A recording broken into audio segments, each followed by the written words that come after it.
दोस्तों, आइए सुनते हैं मुंशी प्रेमचंद जी के गहरे अवलोकन से जन्मे भाव से भरे चमत्कारी शब्दों को बूढ़ी काकी में। आइए सुनते हैं। बुढ़ापा बहुधा बचपन का पुरागमन हुआ करता है। बूढ़ी काकी में जिह्वा स्वाद के सिवा और कोई चेष्टा शेष न थी और न अपने कष्टों की ओर आकर्षित करने का रोने के अतिरिक्त कोई दूसरा सहारा ही। समस्त इंद्रियां, नेत्र, हाथ और पैर जवाब दे चुके थे। पृथ्वी पर पड़ी रहती और घर वाले की कोई बात अगर उनकी इच्छा के अनुकूल ना करते तो वो गला फाड़ फाड़ कर रोने लगती थीं। उनके पतिदेव को स्वर्ग सिधारे कालांतर हो चुका था। अब एक भतीजे के अलावा और कोई न था। उसी भतीजे के नाम उन्होंने अपनी सारी संपत्ति लिख दी। भतीजे ने सारी संपत्ति लिखाते समय खूब लंबे चौड़े वादे किए, किंतु वे सब वादे केवल कूली डीपू के दलालों के दिखाए हुए सब्जी बाग थे। यद्यपि उस संपत्ति की वार्षिक आय 150-200 रुपये से कम न थी, तथापि बूढ़ी काकी को पेट भर भोजन भी कठिनाई से मिलता था। इसमें उनके भतीजे पंडित बुद्धिराम का अपराध था अथवा उनकी अर्धांगिनी श्रीमती रूपा का, इसका निर्णय करना सहज नहीं। बुद्धिराम स्वभाव से सज्जन थे, किंतु उसी समय तक जब तक उनके कोष पर आँच न आए। रूपा स्वभाव से तीव्र थी सही, पर ईश्वर से डरती थी, अतएव बूढ़ी काकी को उसकी तीव्रता उतनी न खलती जितनी बुद्धिराम की भलमन साहत। संपूर्ण परिवार में यदि काकी से किसी को अनुराग था तो वह बुद्धिराम की छोटी लड़की लाडली थी। रात का समय था। बुद्धिराम के द्वार पर शहनाई बज रही थी और गांव के बच्चों का झुंड विस्मयपूर्ण नेत्रों से गाने का रसवादन कर रहा था। चारपाइयों पर मेहमान विश्राम करते हुए नायकों से मुक्कियां लगवा रहे थे। घर के भीतर स्त्रियां गा रही थीं और रूपा मेहमानों के लिए भोजन में व्यस्त थी। भट्ठियों पर कड़ाह चढ़ रहे थे। एक में पूड़ियाँ कचौड़ियाँ निकल रही थी, दूसरे में अन्य पकवान बनते थे। परंतु रूपा के भय से उन्होंने फिर मौन धारण कर लिया। बूढ़ी काकी देर तक इन्हीं दुखदायक विचारों में डूबी रही। घी और मसालों की सुगंधी रह रहकर मन को आपे से बाहर कर देती थी। मुंह में पानी भर भर आता था। पूड़ियों का स्वाद स्मरण करके हृदय में गुदगुदी होने लगती थी। किसे पुकारूं? आज लाडली भी नहीं आई। दोनों छोकरे सदा दिख दिया करते थे, आज उनका भी कहीं पता नहीं। कुछ मालूम होता कि क्या बन रहा है। दोस्तों, आज के लिए तो पूड़ी कचौड़ी कोई बड़ी बात नहीं है, पर ये कहानी जब लिखी गई थी उस समय की स्थिति में पूड़ी कचौड़ी ईद का चांद ही जैसा होता था। आइए आगे सुनते हैं। बूढ़ी काकी की कल्पना में पूड़ियों की तस्वीर नाचने लगी। खूब लाल लाल, फूली फूली, नरम नरम होंगी। रूपा ने भली भांति भोजन किया होगा। कचौड़ियों में अजवाइन और इलायची की महक आ रही होगी। एक पूड़ी मिलती तो जरा हाथ में लेकर देखती। क्यों ना चलकर कड़ाह के सामने ही बैठूं। पूड़ियाँ छन छन कर तैयार होंगी, कड़ाह से गरम गरम निकाल कर थाली में रखी जाती होंगी। फूल हम घर में भी सूंघ सकते हैं, परंतु वाटिका में कुछ और बात होती है। इस प्रकार निर्णय करके बूढ़ी काकी उकरू बैठकर हाथों के बल सरकती हुई बड़ी कठिनाई से चौखट से उतरी और धीरे धीरे रेंगते हुए कड़ाह के पास जा बैठी। यहाँ आने पर उन्हें उतना ही धैर्य हुआ जितना भूखे कुत्ते को खाने वाले के सम्मुख बैठने में होता है। रूपा उस समय कार्यभार से उद्विग्न हो रही थी। कभी इस कोठे में जाती, कभी उस कोठे में, कभी कड़ाह के पास जाती, कभी भंडार में जाती। किसी ने बाहर से आकर कहा, महाराज ठंडई मांग रहे हैं। ठंडई देने लगी। इतने में फिर किसी ने आकर कहा, भाट आया है, उसे कुछ दे दो। भाट के लिए सीधा निकाल रही थी कि तीसरे आदमी ने आकर कहा, अभी भोजन तैयार होने में कितना विलंब है, जरा ढोल मजीरा उतार दो। बेचारी अकेली स्त्री दौड़ते दौड़ते व्याकुल हो रही थी, झुझलाती थी, कूदती थी, परंतु क्रोध पकड़ करने का अवसर न पाती थी। भय होता था कहीं पड़ोसी ने यह न कहने लगे कि इतने में ही उबल पड़ी। प्यास से स्वयं कंठ सूख रहा था, गर्मी के मारे फूकी जाती थी, परंतु इतना अवकाश न था कि जरा सा पानी पी ले या पंखा झेल ले। यह भी खटका था कि जरा आंख हटी तो चीज़ों की लूट मची। इस अवस्था में उसने बूढ़ी काकी को कड़ाह के पास बैठी देखी तो जल गई। क्रोध ना रुक सका। इतना भी ध्यान न रहा कि पड़ोसिनें बैठी हैं, क्या कहेंगी, पुरुष से सुनेंगे तो क्या कहेंगे। जिस प्रकार मेढक केंचुए पर झपटता है, उसी प्रकार वह बूढ़ी काकी पर झपटी और उन्हें दोनों हाथों से झटक कर बोली, ऐसे पेट में आग लगे, पेट है या भाड़? कोठरी में बैठते हुए क्या दम घुटता था? अभी मेहमानों ने नहीं खाया, भगवान को भोग नहीं लगाया, तब तक धैर्य न हो सका, आकर छाती पर सवार हो गई। जल जाए ऐसी जीव, दिन भर खाती ना तो न जाने किसकी हांडी में मुंह डालती। गांव देखेगा तो कहेगा कि बुढ़िया भरपेट खाने को नहीं पाती, तभी तो ऐसा मुंह बाए फिरती है। डायन न मरे न माचा छोड़े, नाम बेचने पर लगी है, नाक कटवा कर ही दम लेगी। इतना ठूसती है, न जाने कहाँ चला जाता है। भला चाहती हो तो जाकर कोठरी में बैठो, जब घर के लोग खाने लेंगे तुम्हें भी मिल जाएगा। तुम कोई देवी नहीं हो कि चाहे किसी के मुँह में पानी ना जाए, तुम्हारी पूजा जरूर पहले हो जाए। बूढ़ी काकी ने सिर उठाया, न रोई न कुछ बोली, चुपचाप रेंगती हुई अपनी कोठरी में चली गई। आवाज ऐसी कठोर थी कि हृदय और मस्तिष्क की संपूर्ण शक्तियां, संपूर्ण विचार और संपूर्ण भार उसी ओर आकर्षित हो गए थे। नदी में जब कगार का कोई वृहद खंड कटकर गिरता है तो आसपास का जल समूह चारों ओर उसी स्थान को पूरा करने के लिए दौड़ता है। अब भोजन तैयार हो गया है। आंगन में पत्तलें पड़ गईं, मेहमान खाने लगे। स्त्रियों ने जेवनार गीत गाना आरंभ कर दिया। मेहमानों ने भी खाना शुरू कर दिया। बूढ़ी काकी अपनी कोठरी में जाकर पश्चाताप कर रही थी कि मैं कहाँ से कहाँ आ गई। उन्हें रूपा पर क्रोध नहीं था, अपनी जल्दबाजी पर दुख था। सच ही तो है, जब तक मेहमान लोग भोजन ना कर चुकेंगे, घर वाले कैसे खाएंगे। मुझसे इतनी देर भी न रहा गया, सबके सामने पानी उतर गया। अब जब तक कोई बुलाने नहीं आएगा न जाऊंगी। मन ही मन इस प्रकार का विचार करके वह बुलाने की प्रतीक्षा करने लगी, परंतु घी की रुचिकर सुवास बड़ी धैर्य परीक्षक प्रतीत हो रही थी। उन्हें एक एक पल एक एक युग के समान मालूम होता था। अब पत्तल बिछ गई होंगे, अब मेहमान आ गए होंगे, लोग हाथ पैर धो रहे हैं, नाई पानी दे रहा है, मालूम होता है लोग खाने बैठ गए, जेवनार गाया जा रहा है। यह विचार कर वह मन को बहलाने के लिए लेट गई। धीरे धीरे एक गीत गुनगुनाने लगी। उन्हें मालूम हुआ कि मुझे गाते देर हो गई। क्या इतनी देर तक लोग भोजन कर ही रहे होंगे?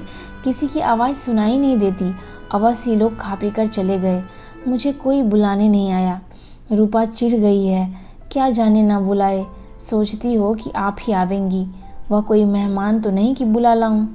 बूढ़ी काकी चलने को तैयार हुई, यह विश्वास कि 1 मिनट में पूड़ियाँ और मसालेदार तरकारियाँ सामने आएंगी उनकी स्वादेंद्रियों को गुदगुदाने लगा।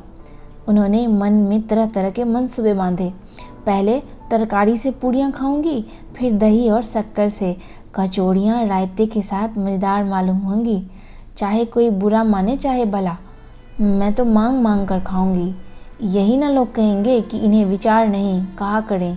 इतने दिन के बाद पूड़ियाँ मिल रही हैं तो मुंह जूठा करके थोड़ी आ जाऊंगी। वह उकड़ू बैठकर सरकते हुए आंगन में आई, परंतु हाय दुर्भाग्य, अभिलाषा ने अपने पुराने स्वभाव के अनुसार समय की मिथ्या कल्पनाएं की थी। मेहमान मंडली अभी बैठी हुई थी। कोई खाकर उंगलियां चाटता था, कोई तिरछे नेत्रों से देखता था, और लोग अभी खा रहे थे। इतने में बूढ़ी काकी रेंगती हुई उनके बीच आ पहुंची। कई आदमी चौंक कर उठ खड़े हुए, पुकारने लगे, अरे यह बुढ़िया कौन है, यहाँ कहाँ से आ गई? देखो किसी को छू ना दे। पंडित बुद्धिराम काकी को देखते ही क्रोध से तिलमिला गए। पूड़ियों का थाल लिए खड़े थे, थाल को जमीन पर पटक दिया, और जिस प्रकार निर्दयी महाजन अपने किसी बेईमान और भगोड़े कर्जदार को देखते ही उसका टेंटवा पकड़ लेता है, उसी तरह लपक कर उन्होंने काकी के दोनों हाथ पकड़े और घसीटते हुए लाकर उन्हें अंधेरी कोठरी में धम से पटक दिया। आशा रूपी वाटिका लू के एक झोंके में विनष्ट हो गई। मेहमानों ने भोजन किया, घर वालों ने भोजन किया, बाजे वाले धोबी चमार भी भोजन कर चुके थे, परंतु बूढ़ी काकी को किसी ने न पूछा। बुद्धिराम और रूपा दोनों ही बूढ़ी काकी को उनकी निर्लज्जता के लिए दंड देने का निश्चय कर चुके थे, उनके बुढ़ापे पर, दीनता पर, हतज्ञान पर किसी को करुणा न आई। अकेली लाडली उनके लिए कुढ़ रही थी। लाडली को काकी से अत्यंत प्रेम था। बेचारी भोली लड़की थी, बाल विनोद और चंचलता की उसमें गंध तक न थी। रात के 11 बज गए। रूपा आंगन में पड़ी सो रही थी। लाडली की आंखों में नींद न आती थी। काकी को पूड़ियाँ खिलाने की खुशी उसे सोने न देती थी। उसने गुड़ियों की पिटारी सामने रखी थी। जब विश्वास हो गया कि अम्मा सो रही है, वह चुपके से उठी और विचारने लगी, कैसे चलूं? चारों ओर अंधेरा था। उसने पिटारी उठाई और बूढ़ी काकी की कोठरी की ओर चल पड़ी। बूढ़ी काकी को केवल इतना स्मरण था कि किसी ने उसका हाथ पकड़कर घसीटा और फिर ऐसा मालूम हुआ कि कोई उसे पहाड़ पर उड़ाए लिए जाता है। उसके पैर बार बार पत्थरों से टकराए। तब किसी ने उसे पहाड़ पर से पटका। वो मूर्छित हो गई। जब वे सचेत हुई तो किसी की जरा भी आहट न मिलती थी। समझी कि अब सब लोग खा पी कर सो गए और उनकी साथ उनकी तकदीर भी सो गई। रात कैसे कटेगी राम, क्या खाऊं? पेट में अग्नि धधक रही है। हाँ, किसी ने मेरी सुधि न ली। क्या मेरा पेट काटने से धन जुड़ जाएगा? इन लोगों को इतनी भी दया नहीं आती कि न जाने बुढ़िया कब मर जाए। उसका जी क्यों दुखावे? मैं पेट की रोटियां ही खाती हूँ कि और कुछ। इस पर यह हाल, मैं अंधी अपाहिज ठहरी, न कुछ सुनूं न बूझूं। यदि आंगन में चली गई तो क्या बुद्धिराम से इतना कहते न बनता कि काकी अभी लोग खाना खा रहे हैं, फिर आना। मुझे घसीटा, पटका। उन्हीं पूड़ियों के लिए रूपा ने सबके सामने गालियां दी। उन्हीं पूड़ियों के लिए इतनी दुर्गति करने पर भी उनका पत्थर का कलेजा न पसीजा। सबको खिलाया, मेरी बात तक न पूछी। जब तभी न दी तो अब क्या देंगे, यह विचार कर काकी निराशा में संतोष के साथ लेट गई। ग्लानि से गला भर आता था, परंतु मेहमानों के भय से रोती न थी। सहसा कानों में आवाज आई, काकी उठो, मैं पूड़ियाँ लाई हूँ। काकी ने लाडली की बोली पहचानी, झटपट उठ बैठी। दोनों हाथों से लाडली को टटोला और उसे गोद में बिठा लिया। लाडली ने पूड़ियाँ निकाल कर दी। काकी ने पूछा, क्या तुम्हारी अम्मा ने दी है? लाडली ने कहा, नहीं, यह मेरे हिस्से की है। काकी पूड़ियों पर टूट पड़ी। 5 मिनट में पिटारी खाली हो गई। लाडली ने पूछा, काकी पेट भर गया? जैसे थोड़ी सी वर्षा ठंडक के स्थान पर और भी गर्मी पैदा कर देती है, उसी भांति इन थोड़ी पूड़ियों ने काकी की क्षुधा और इच्छा को और उत्तेजित कर दिया था। बोली, नहीं बेटी, जाकर अम्मा से और मांग लाओ। लाडली ने कहा, अम्मा सोती है, जगाऊंगी तो मारेंगी। काकी ने पिटारे की ओर फिर टटोला। उसमें कुछ खुरचन गिरी थी, बार बार होठ चाटती थी, चटकारे भरती थी। हृदय महसूस रहा था कि पूड़ियाँ कैसे पाऊँ। संतोष सेतु जब टूट जाता है तब इच्छा का भाव अपरिमित हो जाता है। मत वालों का मद का स्मरण करना उन्हें मदान्ध बनाता है। काकी का अधीर मन इच्छाओं के प्रबल प्रवाह में बह गया। उचित और अनुचित का विचार जाता रहा। वे कुछ देर तक उसी इच्छा को रोकती रहीं। सहसा लाडली से बोली, मेरा हाथ पकड़कर वहाँ ले चलो जहाँ मेहमानों ने बैठकर भोजन किया है। लाडली उसका अभिप्राय न समझ सकी। उसने काकी का हाथ पकड़ा और ले जाकर जूठे पत्तलों के पास बिठा दिया। दीन क्षुधातुर हत ज्ञान बुढ़िया पत्तल से पूड़ियाँ और टुकड़े चुन चुनकर भक्षण करने लगी। ओह, दही कितना स्वादिष्ट है, कचौड़ियों कितनी सलोनी, खास्ता कितने सुकोमल। काकी बुद्धिहीन होते हुए भी इतना जानती थी कि मैं वह काम कर रही हूँ जो मुझे कदापि ना करना चाहिए। मैं दूसरों की जूठी पत्तल चाट रही हूँ। परंतु बुढ़ापा तृष्णा रोग का अंतिम समय है, जब संपूर्ण इच्छाएं एक ही केंद्र पर आ लगती है। बूढ़ी काकी में यह केंद्र उनकी स्वादेंद्रियां थी। ठीक उसी समय रूपा की आंख खुली। उसे मालूम हुआ कि लाडली उसके पास नहीं है। वह चौंकी, चारपाई से उधर उधर ताकने लगी। उसे वहां ना पाकर वह उठी तो क्या देखती है, लाडली जूठे पत्तलों के पास चुपचाप खड़ी है और बूढ़ी काकी पत्तलों पर से पूड़ियों का टुकड़े उठा उठा कर खा रही है। रूपा का हृदय सन्न हो गया।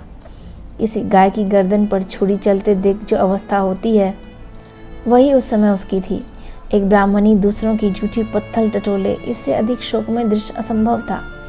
पूड़ियों में कुछ ग्रासों के लिए उसकी चचेरी सास ऐसा निष्कृष्ट कर्म कर रही थी यह वह दृश्य था जिसे देखकर देखने वालों के हृदय कांप उठते हैं। ऐसा प्रतीत होता मानो जमीन रुक गई, आसमान चक्कर खा रहा है, संसार पर कोई आपत्ति आने वाली है।